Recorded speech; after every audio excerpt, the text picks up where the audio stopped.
BJP. തെരഞ്ഞെടുപ്പ് fund തട്ടിപ്പിൽ പോലീസിൽ പരാതി. വ്യാജ GST ബിൽ തയ്യാറാക്കിയതിൽ കടയുടമയായ ബി.ജെ.പി. മണ്ഡലം ജനറൽ സെക്രട്ടറിയാണ് വെഞ്ഞാറമൂട് പോലീസിൽ പരാതി നൽകിയത്.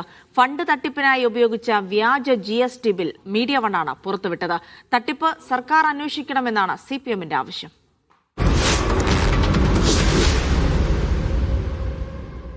AA ഏജൻസീസ് എന്ന കടയുടെ പേരിലുള്ള GST ബില്ലാണ് 3.25 ലക്ഷം രൂപയ്ക്ക് കൊടിവാങ്ങിയെന്ന് കാണിച്ച് വട്ടിയൂർക്കാവ് മണ്ഡലം കമ്മിറ്റി BJP സംസ്ഥാന കമ്മിറ്റിക്ക് കൈമാറിയത്.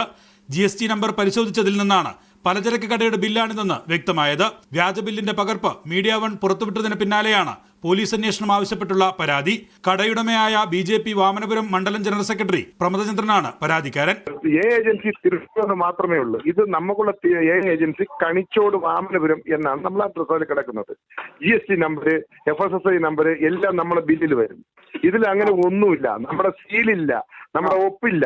അതുപോലെ GST ബില്ല് ഇവർ കൊടുത്തിട്ടുണ്ടെങ്കിൽ ഇവർ ആരെയാണ് പൈസ കൊടുത്തത്? ഈ പൈസ കൊടുത്ത ആൾക്കാർ അവരെ കണ്ടെത്തണം. BJP ഫണ്ട് തട്ടിപ്പിൽ സർക്കാർ അന്വേഷണം നടത്തണമെന്ന് CPM സംസ്ഥാന സമിതി അംഗം V. ശിവൻകുട്ടി ആവശ്യപ്പെട്ടു. ഇത് വളരെ ഗൗരവമുള്ള വിഷയമാണ്. സാധാരണഗതിയിൽ സാമൂഹ്യ മാധ്യമങ്ങൾ ഇത്തരത്തിലുള്ള കോടിക്കണക്കിന് രൂപയുടെ കണക്ക് വരുന്ന അവസരത്തിൽ വിവിധ ഏജൻസികൾ കേസെടുത്ത് അന്വേഷണം നടത്താറുണ്ട്. സംസ്ഥാന ഗവൺമെന്റ് അടിയന്തരമായി ഇക്കാര്യത്തിൽ ലഭിച്ച പരാതിയുടെ അടിസ്ഥാനത്തിൽ കേസെടുത്ത് ഗൗരവമായി അന്വേഷണം നടത്തേണ്ടതായിട്ടുണ്ട്. സംസ്ഥാന അധ്യക്ഷൻ രാജീവ് ചന്ദ്രശേഖർ വിദേശത്ത് നിന്ന് തിരിച്ചെത്തിയ ശേഷം അടിയന്തര കോർ കമ്മിറ്റി യോഗം ചേരാനും ആലോചനയുണ്ട്.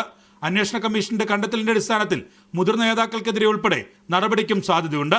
Media one, Thiruvananthapuram.